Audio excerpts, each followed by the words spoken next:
अस्सलाम वालेकुम, क्या हाल है बच्चों? ठीक ठाक हो?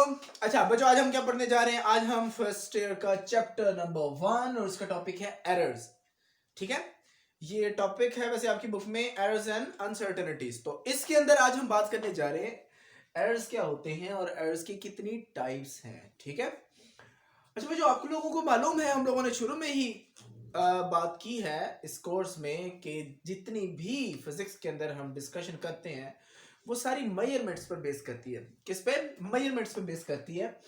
तो मेजरमेंट्स कभी भी एब्सोल्यूट नहीं होती, उसमें कोई ना कोई कभी कभी प्रॉब्लम आती रहती है, कभी भी आपको एक्यूरेट मेजरमेंट नहीं मिलती बेटा। ठीक है, ये याद रखिएगा। क्यों? मिसाल के तौर पर मैं आपको समझाता हूं। आपने एक मीटर रूल लिया हुआ है, ठीक है, एक मीटर रूल लिया हुआ है, मेजरिंग मीटर रूल आपके पास जो होता है, फुट्टा जिसे आप कहते हैं, ठीक है। उसके जरिए आपने किसी भी चीज की, यानी कि मिसाल के तौर पर इस पेन की आपने लंबाई मालूम की है। अब वो मीटर रूल जो है वो सेंटीमीटर में 0.1 सेंटीमीटर तक मेजर कर सकता है। 0.1 सेंटीमीटर तक मेजर कर सकता है, इससे कम वैल्यू को मेजर नहीं कर सकता। अब मैं आपको जरा समझाता हूं। एक मीटर रूल इस तरह से, ये एक मीटर रूल है, ठीक है। इस पे यहाँ पे 1 सेंटीमीटर, यहाँ पे जी 2 सेंटीमीटर, यहाँ पे 3 सेंटीमीटर, यहाँ पे 4 एंड यहाँ पे 5 6 एंड 7 एंड सो ऑन। तो हर 1 सेंटीमीटर के दरमियान में कितने होंगे? 10 होंगे, ठीक है। यहां से स्टार्ट करें, 1 2 3 4 5 6, आखिरी जो दूसरे पे आ जाएगा तो वो 10 गैप्स आ जाएंगे। हर एक गैप की जो वैल्यू होगी वो 0.1 सेंटीमीटर होगी, ठीक है। 0.1 सेंटीमीटर होगी जी। तो ये जो 0.1 सेंटीमीटर है, ये फुट्टा इससे कम पैमाइश नहीं कर सकता बेटा, ठीक है। इस फुट्टे की जो कम से कम पैमाइश है वो इतनी है, इससे कम पैमाइश कर ही नहीं सकता। मिसाल के तौर पर आपके पास एक नंबर है, एक लेंथ है, यानी कि इस पेन की मैं लेंथ की बात करूं तो मैं क्या करूंगा जी, पेन की लेंथ कैलकुलेट करते हैं। तो देखो ये कैलकुलेशन आती है 3 के बाद कुछ इस जगह पे, यानी कि कुछ इस जगह पे आती है, ठीक है। तो क्या हुआ, हम इसे लिख सकते हैं 3.2 सेंटीमीटर। समझ आ गई? तो इस मार्कर की लेंथ कितनी आई? 3.2 सेंटीमीटर। तो इशारिया के बाद कितने नंबर आगे आए? 2 नंबर आए, एक ये और एक ये। अच्छा, ये तो आ गई लेंथ। क्या ये एब्सोल्यूट लेंथ है, एग्जैक्ट लेंथ है या नहीं है? ये एग्जैक्ट लेंथ नहीं है बेटा, ये एग्जैक्ट लेंथ नहीं है। इसमें थोड़ा बहुत फॉल्ट आ सकता है। फॉल्ट कैसे आएगा? देखो, एक छोटा नंबर ये है, एक छोटा नंबर ये है। अगर तो उस नंबर वाली लाइन पे आ गया तब तो बिल्कुल ठीक है। अगर उस नंबर वाली लाइन पे नहीं आया तो क्या होगा? थोड़ा सा उससे आगे आ गया, थोड़ा सा उससे पीछे आ गया, तब मसला है। समझ आ गई?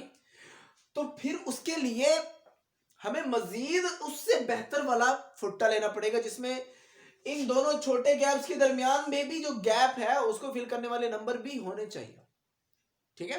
उसे कहते हैं प्रिसाइज स्केल, प्रिसाइज वैल्यू, कम से कम छोटी से छोटी वैल्यू भी दे सके। तो जितनी प्रिसाइज करते जाए वैल्यू, जितनी छोटी करते जाए, तब भी उन दो वैल्यूज के दरमियान में कोई ना कोई गैप फिर भी रहेगा। तो इसीलिए हम कहते हैं जितनी भी हमारे पास वैल्यूज होती हैं बेटा, वो वैल्यू कभी भी एब्सोल्यूट वैल्यू आपके पास नहीं होती, उसमें अनसर्टेनिटी जरूर रहती है, थोड़ी बहुत अनसर्टेनिटी जरूर रहती है। तो इस अनसर्टेनिटी के साथ एक और चक्कर चलता है, उसे हम कहते हैं एरर, ठीक है। अनसर्टेनिटी के साथ चक्कर चलता है, उसे हम क्या कहते हैं? एरर। तो एरर होता क्या है बेसिकली? एरर किसी भी रीडिंग के अंदर, कैलकुलेशन में जो गलती आ जाती है उसे हम क्या कहते हैं? एरर कहते हैं बेटा, ठीक है। अच्छा, हम देखते हैं एरर कैसे कैसे पॉसिबल है, किस तरह से हो सकता है। ये जो गलती है, लाजमी तो नहीं है हम करें, ये किसी और तरीके से भी गलती हो सकती है। तो पहली गलती वो कहते हैं नेग्लिजेंस और इनएक्सपीरियंस ऑफ अ पर्सन। जो बंदा कैलकुलेशन कर रहा है, या तो वो ऐसे बगैर सोचे समझे काम कर रहा है, या उसको एक्सपीरियंस नहीं है, निगलेक्ट कर रहा है, चीजों को इग्नोर कर रहा है। अगर तो इग्नोर करके काम कर रहा है तो एरर तो आएगा ही आएगा। समझ आ गई? और बंदे को यार एक्सपीरियंस नहीं है। तो हमें 2 पॉइंट मिले। नंबर 1, या तो वो उस चीज को इग्नोर कर रहा है या उसके पास एक्सपीरियंस नहीं है, पहला पॉइंट, तब एरर आएगा। ठीक है। अच्छा, दूसरी क्या वजह है? Faulty operators. ऑपरेटर्स में मसला है, हमने चेक ही नहीं किया, ऑपरेटर्स को ऐसे उठा के शुरू हो गए, काम करना शुरू कर दिया, बाद में एरर आना शुरू हो गया, और ये तो क्या। तो फिर हम सोचने लगे अच्छा मुझे लगता है कि मैंने सही तरह तैयार नहीं किया, पता चला कि ऑपरेटर्स खराब था। तो कैलकुलेशन में दूसरा मसला किसका होता है? अगर ऑपरेटर्स ठीक नहीं है तब भी तो एरर आएगा। ठीक है बेटा। अच्छा, तीसरा क्या है? आप तरीकेकार सही नहीं इस्तेमाल कर रहे, आप तरीकेकार सही नहीं इस्तेमाल कर रहे। जी लंबाई मालूम करनी है, आपने 0 से शुरू करना है, यहां से शुरू करना है, आप इस पेन की लंबाई 1 से रख के यहां शुरू कर रहे हैं। आप कहते हैं अच्छा जी 4 से थोड़ा सा आ गया, तो आपने कहा इसकी तो लंबाई है जी 4.2 सेंटीमीटर, जबकि एक्चुअल में तो इसकी 3.2 सेंटीमीटर थी। तो मसला क्या आया? मसला ये आया कि हमारा तरीका ही ठीक नहीं है इसके जरिए कैलकुलेट करने का। तो तीसरा क्या है? इनअप्रोप्रिएट मेथड, तरीकाकार गलत तरीके से आप रीडिंग्स लेते हैं, कैलकुलेशंस करते हैं, तब भी एरर आता है बेटा। ठीक है। तो हमें मालूम हुआ एरर की 3 बेसिक वजूहात होती हैं। नंबर 1, आप नेग्लिजेंस करते हैं या आपके पास एक्सपीरियंस नहीं होता। नंबर 2, आप फॉल्टी ऑपरेटर्स का इस्तेमाल कर रहे होते हैं। और नंबर 3, आपके पास एप्रोप्रिएट मेथड नहीं होता, आपको तरीकाकार आता ही नहीं है। आप कैलकुलेशन, आपने जी सारी चीजें दुरुस्त हैं, आपको एक्सपीरियंस भी है, जब एक्सपीरियंस होगा तो ऑब्वियसली आपका मेथड भी दुरुस्त होगा वैसे। ठीक है। आप कहते हैं चलो एक्सपीरियंस भी है, ऑपरेटर्स में भी फॉल्ट नहीं है, फिर भी रीडिंग गलत आ रही है, तो फिर मसला क्या है? फिर मसला है जी मेथड आपका गलत है। अगर ये तीनों चीजें बिल्कुल दुरुस्त हो जाए तब एरर नहीं आएगा, तब एरर नहीं आएगा। क्लियर हो गया बेटा? एरर क्या होता है लिख लेंगे ना, कोई समझ, कोई मसला, कोई इशू होना भी नहीं चाहिए वैसे। ओके, एरर की कितनी टाइप्स होती हैं? एरर की होती है जी 2 टाइप्स। कितनी? 2 टाइप्स होती है। Number 1 random error, number 2 systematic error. बेटा कितनी किस्म की टाइप्स होती हैं जी? 2 टाइप्स होती हैं। कौन कौन सी? Random error, systematic error. बेटा ठीक है। रैंडम एरर क्या होता है? रैंडम एरर एक ऐसा एरर है बेटा जो आप एक इंस्ट्रूमेंट से बार बार रीडिंग लेना और हर दफा रीडिंग गलत आ रही है, हर दफा रीडिंग क्या आ रही है? गलत आ रही है। तो इस तरह का एरर क्या कहलाता है? रैंडम एरर कहलाता है। क्या जी रैंडम एरर की डेफिनेशन है? रैंडम एरर है ऑपरेटर्स मेजरमेंट्स, जो ऑपरेटर्स से मेजरमेंट हम ले रहे होते हैं, that gives you the different values under the same condition. Condition भी सेम है, सारा कुछ सेम है। ऑपरेटर से जब आप वैल्यूज कैलकुलेट कर रहे हैं तो कैलकुलेशन में गड़बड़ आ रही है, कैलकुलेशन में गड़बड़ आ रही है, आपके पास एरर आ रहा है। इस तरह का एरर आपको रैंडम एरर खिलाता है। एक दफा वैल्यू आपने कैलकुलेट की 8.5 सेंटीमीटर आई, अगली दफा कैलकुलेट की 8.6 सेंटीमीटर आई, फिर कैलकुलेट की 8.4 सेंटीमीटर आई। अब यहां गड़बड़ है, एरर आ रहा है। तो वैसे सोचें ये एरर किस वजह से हो सकता है? अक्सर तो ये कहा जाता है कि ये जो एरर है ये अननोन एरर है, मालूम नहीं है जी कहां से आ रहा है।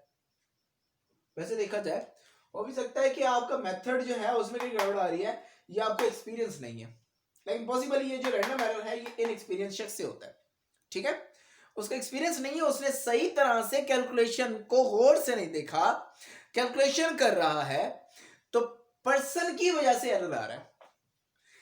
रैंडम एरर सेम ऑपरेटर्स है, हर दफा वैल्यू कैलकुलेट करते हैं, हर दफा नई वैल्यू आती है। आपने कहा रैंडम एरर है, अब एक ही बंदा जो बार बार कैलकुलेट करे, इसका मतलब उसे एक्सपीरियंस नहीं है, तो तभी तो डिफरेंट वैल्यूज आ रही है उसके पास। समझ आ गई बेटा? इस तरह का एरर क्या कहलाएगा? रैंडम एरर कहलाएगा। ओके जी, उसके बाद कौन सा एरर है भाई? Systematic error. क्या होता है सिस्टमैटिक एरर? हाँ बोले। सिस्टमैटिक एरर सिस्टम की वजह से एरर होता है। ठीक है। किसकी वजह से? सिस्टम की वजह से। एक सिस्टम है, चले बड़ी आसान मिसाल देता हूं। आपके पास है जी फुट्टा, फुट्टा ही है। अक्सर बच्चे होते हैं ना बड़े तेज होते हैं, आपने क्या कर दिया, आपने इसका जो पीछे जीरो वाला हिस्सा था उसे तोड़ दिया। अब आप कैलकुलेशन कर रहे हैं, आपने जी लंबाई मालूम कर ली इस पेन की, उसके बाद फिर आपने एक कॉपी की लंबाई मालूम कर ली, फिर आपने फुट्टे की लंबाई मालूम कर ली।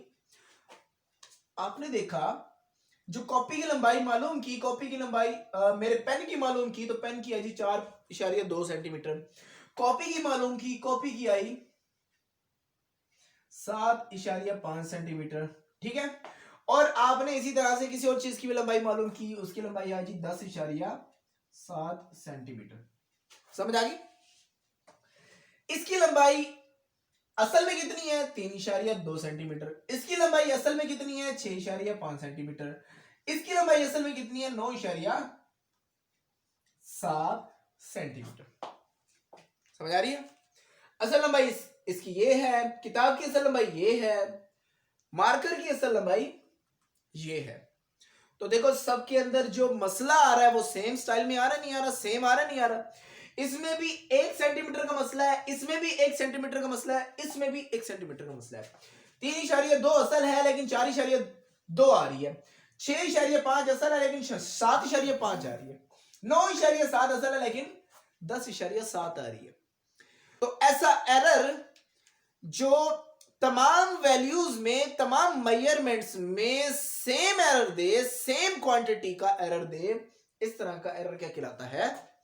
Systematic error. और ये किसकी वजह से होता है? ये ऑपरेटर्स की वजह से होता है। किसकी वजह से होता है?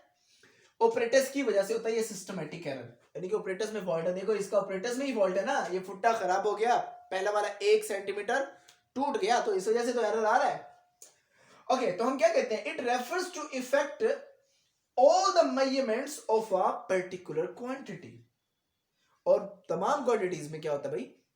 इक्वल होता है तमाम को। ऐसा नहीं है कि आप बड़ी वैल्यू लें उसमें 2 का एरर आ जाए, उससे बड़ी लें तो 5 का एरर, ऐसा नहीं होगा। तमाम पर्टिकुलर वैल्यूज में क्या होगा? एरर सेम आएगा। बेटा समझ आ रही है? आपको पता चल गया एरर क्या होता है, आपको पता चल गया रैंडम एरर क्या होता है, सिस्टमेटिक एरर क्या होता है। अच्छा, वैसे एक और बात मैं आपसे, इस रैंडम एरर को खत्म करना कैसे करेंगे? मुख्तलिफ वैल्यूज दे रहा है ना रैंडम एरर में। अच्छा, इस तरह से सिस्टमेटिक एरर को खत्म करना तो कैसे करेंगे? ये तो एक सवाल है आपके जहन में आएंगे। रैंडम एरर को कैसे खत्म करना है या कम करना है, सिस्टमेटिक एरर को कम या खत्म कैसे करना है? अच्छा, इसमें जरा देखते हैं एक एग्जांपल लेकर। इसमें हमने वैल्यूज ली, एक दफा वैल्यू आई जी 0.87 सेंटीमीटर, एक वैल्यू आई 0.89 सेंटीमीटर, एक वैल्यू आई 0.86 सेंटीमीटर। ये मुख्तलिफ वैल्यूज हैं। अब इन वैल्यूज में एरर आ रहा है, एक दफा ये, एक दफा ये। आपने कहा कि ये रैंडम एरर है, मान लिया है। अब मुझे बताओ भाई इसे कम कैसे करना है, ये बताना। इसे कम कैसे करना है? आप क्या करेंगे? तमाम वैल्यूज का एवरेज ले लेंगे। क्या करेंगे? एवरेज ले लेंगे। देखो एवरेज कैसे लेते हैं? जितनी भी वैल्यूज हैं उन सबको सम कर दें। 0.87 centimetre plus 0.89 centimetre plus 0.86 centimetre. कितनी वैल्यूज हैं? 1 2 3 वैल्यूज हैं जी, 3 के पास डिवाइड कर देंगे। आंसर क्या आएगा? 0.8 जी 0.87 सेंटीमीटर। ये आपके पास एवरेज आंसर आएगा। अब देखो ये एरर हमने रिड्यूस कर दिया, ठीक है बेटा। तो रैंडम एरर को रिड्यूस करने का तरीका क्या है? Taking the average of all the results. जितने भी रिजल्ट्स आए उनका एवरेज ले लो, आपका जो रैंडम एरर है वो रिड्यूस हो जाएगा, जीरो नहीं होगा, रिड्यूस हो जाएगा। सिस्टमैटिक एरर, क्योंकि ये सिस्टम की वजह से है, तो आप एक अच्छा सा स्केल लेकर आए, उसके साथ कंपेयर करें, आपको पहले पता चलेगा एरर कितना है। आपने अच्छा ओए होए ये तो 1 सेंटीमीटर का एरर था, आपने क्या कर दिया? हर वैल्यू के अंदर 1 सेंटीमीटर कम कर दिया। इसके अंदर से 1 सेंटीमीटर कम किया तो असल में आ गया, इसमें 1 सेंटीमीटर कम किया तो ये वैल्यू आ गई। ठीक हो गया बेटा? चीजें समझ आ गई आप लोगों को? रैंडम एरर, सिस्टमैटिक एरर कैसे होता है, और इन सिस्टमैटिक एरर्स को, रैंडम एरर्स को कैसे हम मिनिमाइज या कम करते हैं। बेटा आज के दिन के लिए तो इतना काफी है। इस एरर वाले टॉपिक को अच्छी तरह से समझ लो। आगे हम जो अगले लेक्चर में पढ़ेंगे वो है सिग्निफिकेंट फिगर्स बेटा, ठीक है। बड़ा ही अहम टॉपिक है, बड़ा मजे का भी टॉपिक है, तो हम उसके अंदर सारी डिटेल से चीजें डिस्कस करेंगे और अहम अहम बातें भी करेंगे इंशाल्लाह। अच्छा, एक और बात मैं आप लोगों से करना भूल गया, वो ये है कि हम इस दफा संडे वाले दिन लाइव आ रहे हैं और संडे वाले दिन हम कुछ सक्सेस स्टोरीज पर बात करेंगे। कुछ साइंटिस्ट के हवाले से, और आप लोगों को कुछ अहम टिप्स भी दूंगा मैं संडे वाले दिन। तो संडे वाले दिन मैं आपको कल टाइम बताऊंगा किस टाइम पे हम संडे वाले दिन लाइव आएंगे, और संडे वाले दिन हमने डिस्कशन करना है। तो आप लोगों ने संडे वाला सेशन मिस नहीं करना, अगर मिस कर दिया तो फिर बहुत मसला होगा बेटा। ठीक है जी, तब तक के लिए अल्लाह हाफिज, मिलते हैं अगले लेक्चर में।